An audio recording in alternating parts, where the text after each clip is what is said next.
Hi everyone! Have you ever dreamed to become a millionaire or even have a bigger dream to become a multi-millionaire? As for me, I dreamt to become financially free before I turned 40. This goal gave me focus to create and work my investment plan. Of course, I cannot just put my money in the saving and hope it will grow. It would have been impossible to achieve my goal by the time I reached 40 just by saving alone. What is the solution? First, I have to find a way to invest our hard-earned money so it can grow steadily. I'm going to share a couple of properties in our current portfolio in each respective real estate markets so you can learn how I select this market to invest my money in and how this property have increased their value during the years of my holding and how they make me a multi-millionaire. The title multi-millionaire is truly a cherry on top because my ultimate goal to invest in cash flow properties is to achieve financial independence, grow my money steadily, and have the resources to make an impact on people around me. On the other hand, instead of investing in real estate, what if I was to invest in the same amount of the money in the S&P 500 around the same time frame? I will show you the difference in the returns between these assets at the end of this video. In addition, let's also do a comparison with a straight saving account without investing in another. If you are new here, this channel is about investing in cash flow real estate, achieve your financial independence, and make an impact. My name is Korianne, and I have achieved my financial independence when I was 35 through cash flow rental properties after consistently investing in cash flow properties over 8 years. The first rental real estate market that I'm invested in is Phoenix, Arizona. Why I select this market? Because the property price was affordable and the rental income was producing a higher monthly cash flow income than my first rental in California. I wanted to reduce our investment risk by spreading our initial capital investment from one rental property into 5 properties in a more affordable market with a good growth potential, while at the same time spreading my risk over multiple properties. It took me about 4 months to close on these first 5 properties after analyzing a lot of properties in this market and also after a few trips to Phoenix to check out the area and meet with the local team.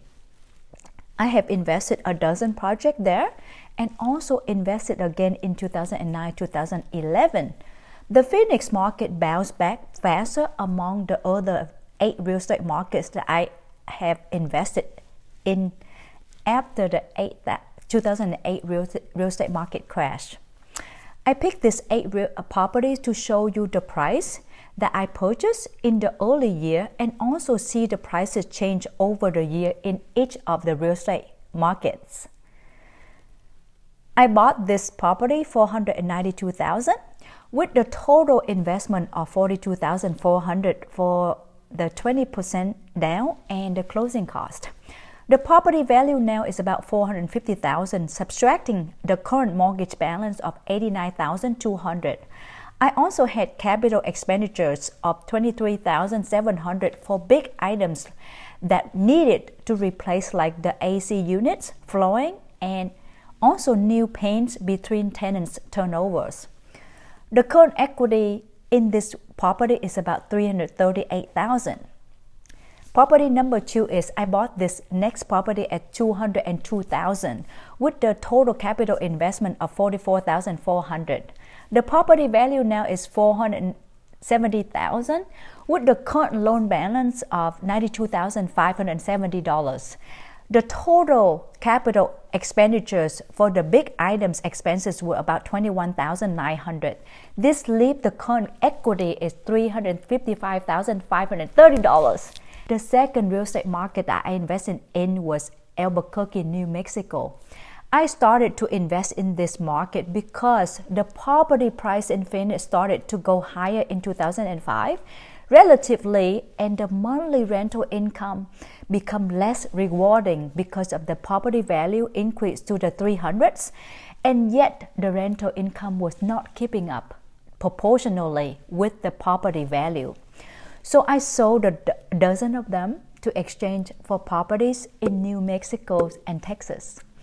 In order to diversify our investment into different real estate markets, to minimize my risk exposures and increase our monthly cash flow, I took a few months to learn about Albuquerque markets, and a couple months later, I make a few offers and purchased 5 of them.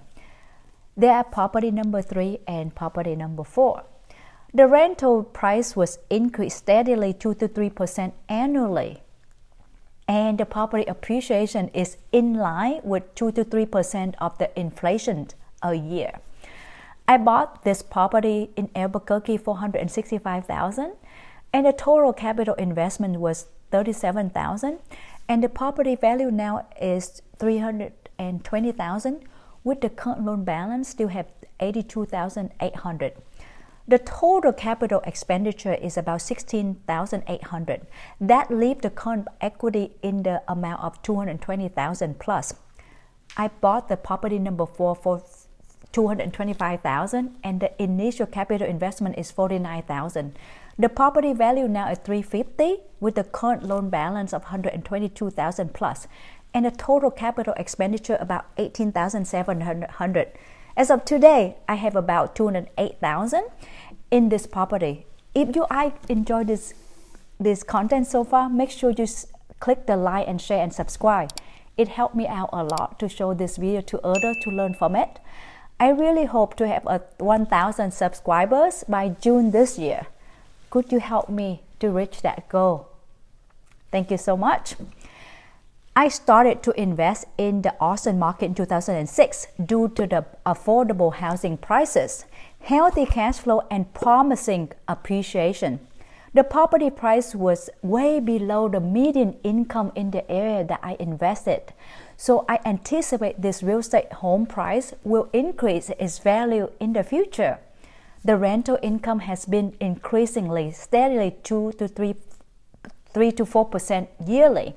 And except for the past few years where the rental price has increased in the double digits because there are more high-tech companies moving into Austin, and high-tech professionals have been moving into Austin that drive up the home prices as well as the rental income.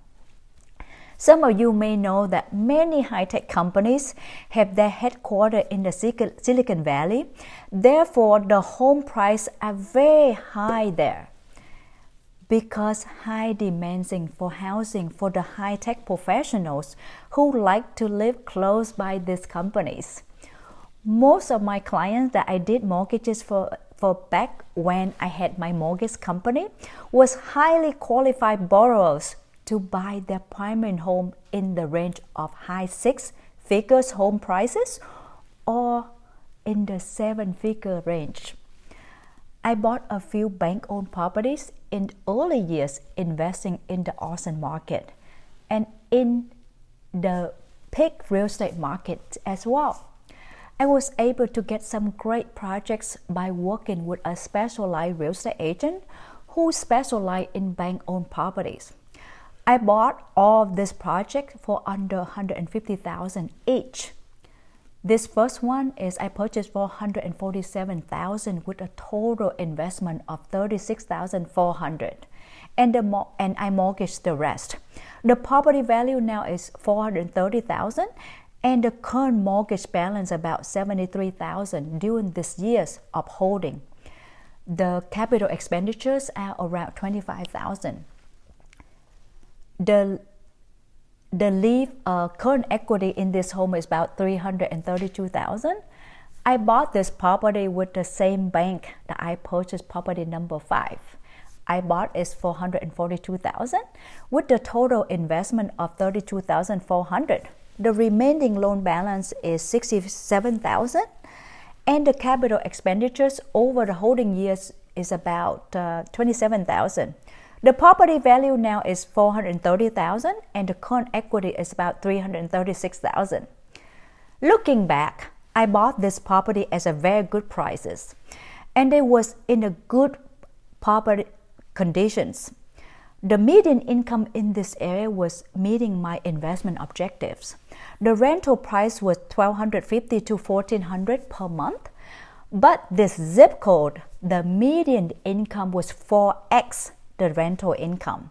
The median household income was in the $60,000 per year range then.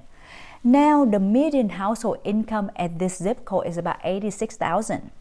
I knew the fundamental factor that will eventually drive up the home prices as well as the rental income. All this property has been fully occupied, and it took a couple of weeks to fill tenants once the previous tenants moved out. Most of them lived there for 5 years because they will have young children, and the school rating are great for their children. The next real estate market is Houston, Texas. I bought a couple of dozens for buy and hold and flip many projects to accumulate cash reserve during the real estate market downturn. All these properties was bought from REO, that is bank-owned property, wholesale real estate investor, and off-market projects. Some of the properties were still in very good condition, so I was able to get bank financing for them. And many of them I purchased outright with cash because they was not in the livable conditions. And lender will not lend money to a property not in a rentable condition. Property number 7 and number 8, I bought them from one of the big bank names. Both just needed a paint job and was ready for rental. The property purchase price for property number 7 was about $137,000. The total investments were $34,000. The current property value now is $350,000. After subtracting the current home loan balance of $64,700 and $18,000 for capital expenditures, $267,300 is my current equity in this property. This property is number 8, has the purchase price of $132,000 that require an initial investment of $32,800. The current property value now is $300. Subtracting the current loan and the CapEx, this leaves the current equity of $220,100. Let's add the equity in this set of properties together and see how much equity I have gained by investing in just these properties. Total equity gained this 8 property is $2.27 million. Also from this summary, the total of my initial capital investment in these 8 properties was just a little over $300,000. I have not added the yearly cash flow for each property that I have been receiving since holding them. Let's make the math easy to understand. Even I have received more than $500 per month on each of these properties. But to make the number easy to understand, I use $250 monthly cash flow for each. So the total is about $45,000 over the 15 years holding period for each properties. Then the total estimated cash flow of all 8 properties came out of $360,000. Total equity and total estimated cash flow rounded up to $2.6 million. Let's use the same amount of money to invest in the S&P 500. The historical return of the S&P 500 from its 1957 inception to 2021 is about 10.5%. I round up to 11%. Let's compound it for over 18 years period. When I invest the same amount of money into S&P 500, I will gain over 2 million. The return difference between investing in cash flow properties and the S&P 500 is about 600,000. I have not factored in the tax depreciation benefits when owning cash flow rental properties. What if you keep your cash in the savings account? Earning 1%, that's really high, interest per year. At the end of 18 years, your initial capital investment plus the interest is about total is at 368,000. So if I keep my money in the saving account, I do not think that I can be financially free when I reach my 40. To me, investing in cash flow real estate gave me better return and allowed me to achieve my financial objective sooner. All the 8 cash flow property I just shared, they're a small fraction of our portfolio. Some of them I have invested for over 18 years and some of them over 10 years. The longer I hold on to them, the higher my net worth will increase year after year. I don't have a plan to sell them even in the down market because they are healthy, sustained on their own and generate very good monthly cash flow for me, and some of them will be paid off in 5 to 7 years from the rental income. I have sold a lot of them in the last 7 years to exchange for larger projects in commercial real estate assets like mobile home parks, apartments, office buildings, hotel and new ground developments, and many other asset cash flow investments. It is my plan to diversify my real estate portfolio and to reduce my risk by not putting all my investment in one asset class. Now you can see that to grow your money and protect your buying powers, you have to get educated about one investment skills that speak to you and to your risk tolerance. It takes disciplines to invest your money consistently over time to achieve your financial independence. That means you would have to have a plan and to put away your own money and to invest early. And that's how I have done it.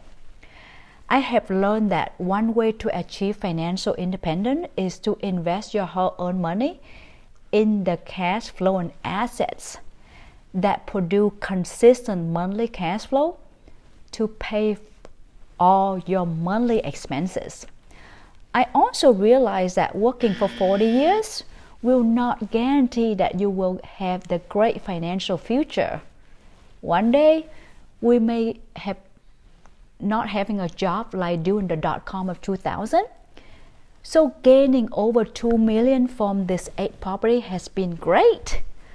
But the greater thing is to be in the position to be financially free. It is one of the greatest feelings of a remarkable life. Once you learn an investment skill on how to direct your money by investing consistently and growing it, then you are on your way to build a great financial future.